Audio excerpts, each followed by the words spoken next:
बहुत बहुत शुभकामनाएं। यहाँ पे आए हुए सम्माननीय माननीय शिक्षक और अभिभावक और प्यारे बच्चे, आज 26 जनवरी है। इसका पहले थोड़ा सा मतलब वीडियो बना रहा है मामला आज प्रोग्राम का इतनी लड़की रह गई। 26 जनवरी से पहले हमारे बुजुर्गों ने 12 सोचा कि देश तो आजाद हो गया, अब करना क्या है, इसको चलाना है। चलाएगा कौन, किसके हाथ में शक्ति होगी, कौन सारे निर्णय लेंगे, कौन चलाएगा उधर जा वीडियो बनाई के उधर के ना बहुत सारे पढ़े लिखे यहाँ पे उस टाइम पे सारे वकील हुआ करते थे। जैसे आजकल की भीड़ लगी है तो डॉक्टर इंजीनियर होते हैं, इस टाइम पर सारे वकील होते हैं, क्योंकि जरूरत थी वकीलों की। अंग्रेजों से लड़ने के लिए वो हमको कानून से गुलाम बना दिया। कानून में ऐसी ऐसी चीजें लिखते थे कि हम बना ले बच्चा ना तू बना ले, वो आपको गिरफ्तार करके और जेल में डाल। तो हमारे बुजुर्गों ने सोचा कि इसका तोड़ कैसे निकाला, तो उन्होंने क्या किया, पढ़ाई, और उसी कानून को सीखा पहले कि कानून बनता कैसे है। उस कानून को पढ़कर फिर उसी कानून से उन्हीं अंग्रेजों को इस देश से बाहर निकाला। तो ये था हमारे बुजुर्गों का योगदान। तो वही किताब को आज संविधान के नाम से जाना जाता है, जो कि उस समिति के अध्यक्ष हुआ करते थे डॉक्टर अम्बेडकर साहब। तो बहुत ज्यादा सम्मान करता हूं, बहुत मान करता हूँ कि उन्होंने वो संविधान लिखा, क्योंकि आज मैं यहाँ खड़े होकर बोल पा रहा हूँ। उनमें कहीं न कहीं उनकी भी एक बहुत बड़ी भूमिका है। मेरे हाथ में ये माइक है, आप लोगों के सामने अपनी बात प्रस्तुत कर पा रहा हूँ। इसका श्रेय जाता है कि उन्होंने संविधान लिखा, उसमें लिखा आर्टिकल और उसमें लिखा बोलने का अधिकार सभी को है, चाहे आप सरकार में हो या ना हो, सिटीजन हो, इस जहाँ पे रहते हो, आपको बोलने का अधिकार है। आप किसी के भी खिलाफ कुछ भी बोल सकते हैं। इसका मतलब ये नहीं है कि आप कुछ ऐसी चीज बोलें जिससे उसका नुकसान हो, लेकिन आपका हनन हो रहा है तो आप चुप नहीं बैठ सकते, उसका अधिकार मैंने दिया है। ये है संविधान। तो सारी जो कहानी है वो किताब से ही शुरू होती है। वो किताब पढ़ाएगा कौन, शिक्षक। शिक्षक कहाँ मिलेंगे आपको, विद्यालय। तो सबसे महत्वपूर्ण जो हिस्सा है अपनी जिंदगी का, जो कि 24 घंटे में से कम 7-8 घंटे अपनी जिंदगी के इंसान बिताना चाहिए, वो है या तो विद्यालय में या पुस्तकालय में। क्योंकि जब तक आप चीजों को सीखोगे नहीं, तो पढ़ोगे नहीं, तो कहाँ से दूसरों को सिखाओगे। मैं शिक्षकों से भी ये चीज आग्रह करना चाहता हूँ, मैं किसी का अपमान नहीं करता, लेकिन आप पढ़ाते हैं, साथ में पढ़ते रहिए। चीजें बदलती रहती हैं। आज के युग में बच्चों को कुछ और पढ़ाना है, पहले के जमाने में कुछ और चलता था, तो आप भी साथ में पढ़ते रहिए। शिक्षक का धर्म ये नहीं है कि सिर्फ पढ़ाना है, उसको पढ़ना भी है साथ में। जब वो पढ़ेगा नहीं, बच्चों को नई नई चीजें सिखाएगा। तो शिक्षकों से मैं आग्रह करता हूँ, अपने हाथ में तो आपके हाथ में होता ही वो चला खा रहा है बचपन से। तो ये चीज है। दूसरी बात मैं कहना चाहूँगा, महिलाओं के थोड़ा सा मेरा ये प्रॉब्लम मान सकते हैं, इश्यू मान सकते हैं, लेकिन मैं उससे बोले मैं रहा नहीं जाता मेरे से। आज भी आप देख लीजिए, अपना पूरा विद्यालय बताया, शिक्षक बताया होगा, इतनी अपनी लड़ाई हुई है, लेकिन महिलाओं की संख्या देखिए। कैप्टन साहब आप खुद देख लीजिए, आप समाज के जाने माने लोग हैं, आप जाते रहते हैं, देखिए हर समाज में कुछ न कुछ लोग महिलाओं का रहता है, और साइकिल की तरह है समाज। अगर एक पहिया पंचर रहेगा तो गाड़ी आगे नहीं चलेगी। महिलाओं को साथ में लेकर चलना ही पड़ेगा, और ये मेरा निहाल है। मैं आपका आप काम कर रहे हैं, लेकिन यहाँ मैं आना इसलिए भी पसंद करता हूँ कि यहाँ या किसी भी इंसान की जिंदगी एक ही जगह होती है जहाँ उसको उसकी माँ के नाम से जाना जाता है, वो उसका ननिहाल होता है। बाकी जगह उसको उसके पिता के नाम से जाना गया है, उसका फलाना बेटा है, लेकिन हाँ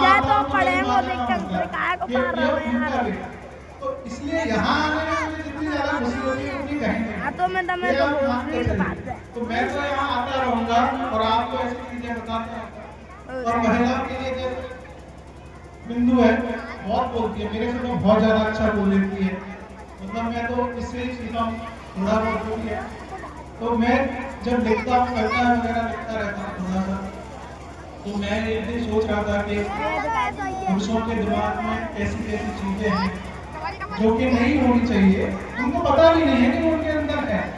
जैसे उनको पता है कि गाँव में आती है तो गाँव की रोटी का स्वाद उससे बड़ा अच्छा लगता है। तो उसी में 2 लाइन लिखी थी मैंने कि चूल्हे की रोटी का स्वाद बहुत अच्छा होता है। ये बात पुरुषों ने बोली क्योंकि महिला है रोटी खाने से पहले धुआं खा चुकी होती है। तो ये बात आपको जब तक समझ नहीं आएगी जब तक आप चूल्हे के सामने बैठ के धुआं नहीं खाओ। आपने तो आदेश दे दिया कि चूल्हे की रोटी खानी है, बना के ले आइए, लेकिन उन्होंने क्या किया, उन्होंने उसको बना के आपके सामने लाया, उनको वो स्वाद आएगा ही नहीं जिंदगी। तो इसलिए कहना चाहते हैं थोड़ा सा ध्यान दीजिए अपनी बच्ची पर।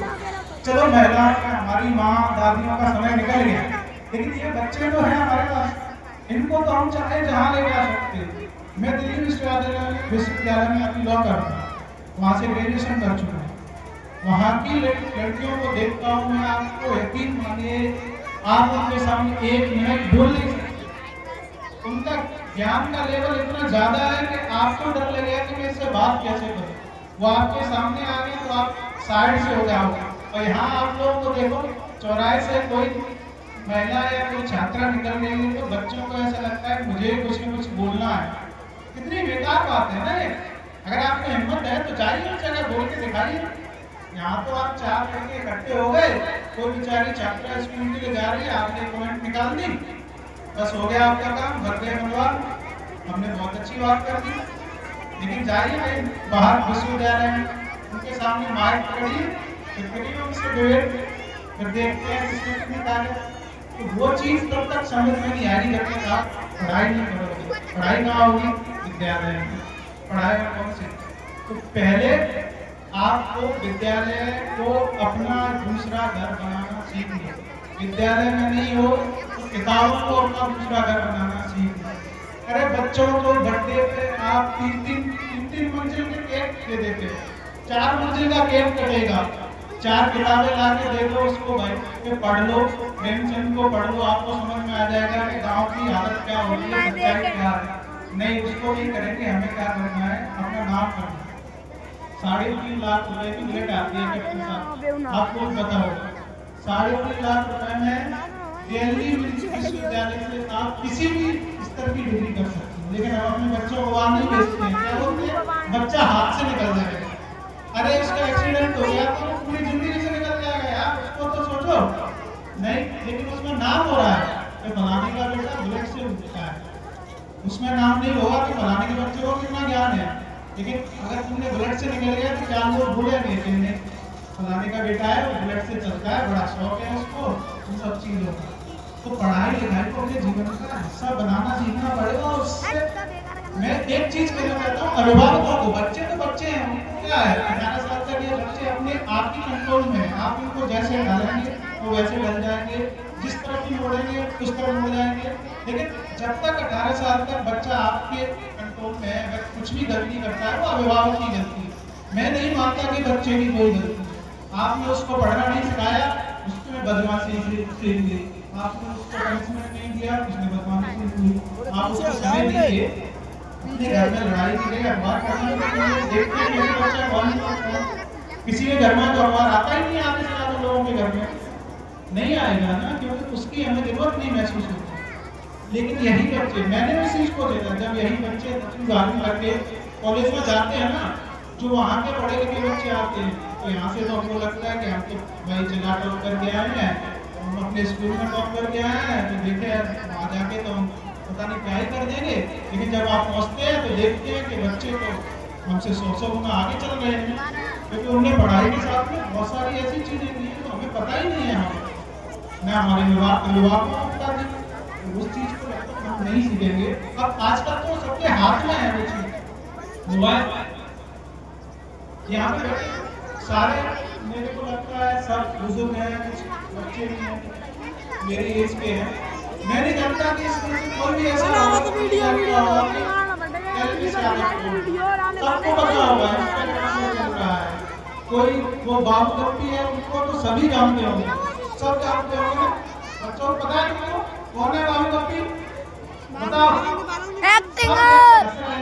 सबको पता है। अरे आप अपने बच्चों को ये सब चीजें दिखाने के लिए मोबाइल पकड़ा दे रहे हैं, उसको बैठाओ, बोलो कि इसी यूट्यूब पे, इसी मोबाइल में फ्री में आपको ऐसी ऐसी चीजें हैं जो सरकार उनको दे रही है कि अरे पढ़ो तो हम फ्री में दे रहे हैं, लेकिन हमें नहीं देखना है। हमको भी कुछ नहीं आएगा चुटकुले में, कुछ ऐसी चीजें सुनाए जाएंगे कि उसमें हम आनंदित हो जाएंगे 2-4 मिनट के लिए, लेकिन बच्चे क्या करते हैं उस चीज को सीख लेते हैं, फिर वो उनको लगता है कि यही सब कुछ है, हमारी जिंदगी निकल गई है आधी, तो मैं नहीं समझ में आ रही है वो चीज, लेकिन बच्चे उस चीज को पकड़ लेते हैं। बच्चे अपने माँ बाप की आदतों से सीखते हैं। अगर माँ बाप की 4 बजे जागने की आदत है तो बच्चा धीरे धीरे उस आदत को पकड़ लेगा, लेकिन माँ बाप अगर नहीं उस आदत को मान रहे हैं तो मान के चलिए। जी बिल्कुल, मुझे मालूम है आपको देरी हो रही है, मैं क्षमा करता हूँ इस चीज के लिए। बस बहुत मैं आखिर में बस यही कहना चाहूँगा, एक आपने शॉर्ट कम कर दीजिए, अपनी दिखाने वाली चीजें कम कर दीजिए, लेकिन एक चीज को कभी मत कम करना, वो है पढ़ाई। 4 किताबें ज़्यादा खरीद लो, 4 शौक की चीजें कम कर दो, एक चोरी कपड़ा कम कर दो, लेकिन एक किताब ले आओ उनके घर में, वो आपको बहुत ज़्यादा सिखा जाएगी, आपके बच्चों को सिखा जाएगी। समय बहुत कम है, उधर आगे ज़्यादा बोल नहीं सकता, इसलिए यही समाप्त करता हूँ अपनी गाड़ी को, और एक बार सभी से अनुरोध करता हूँ तो प्लीज अपने बच्चों को कैसे भी करके पढ़ाइए। धन्यवाद।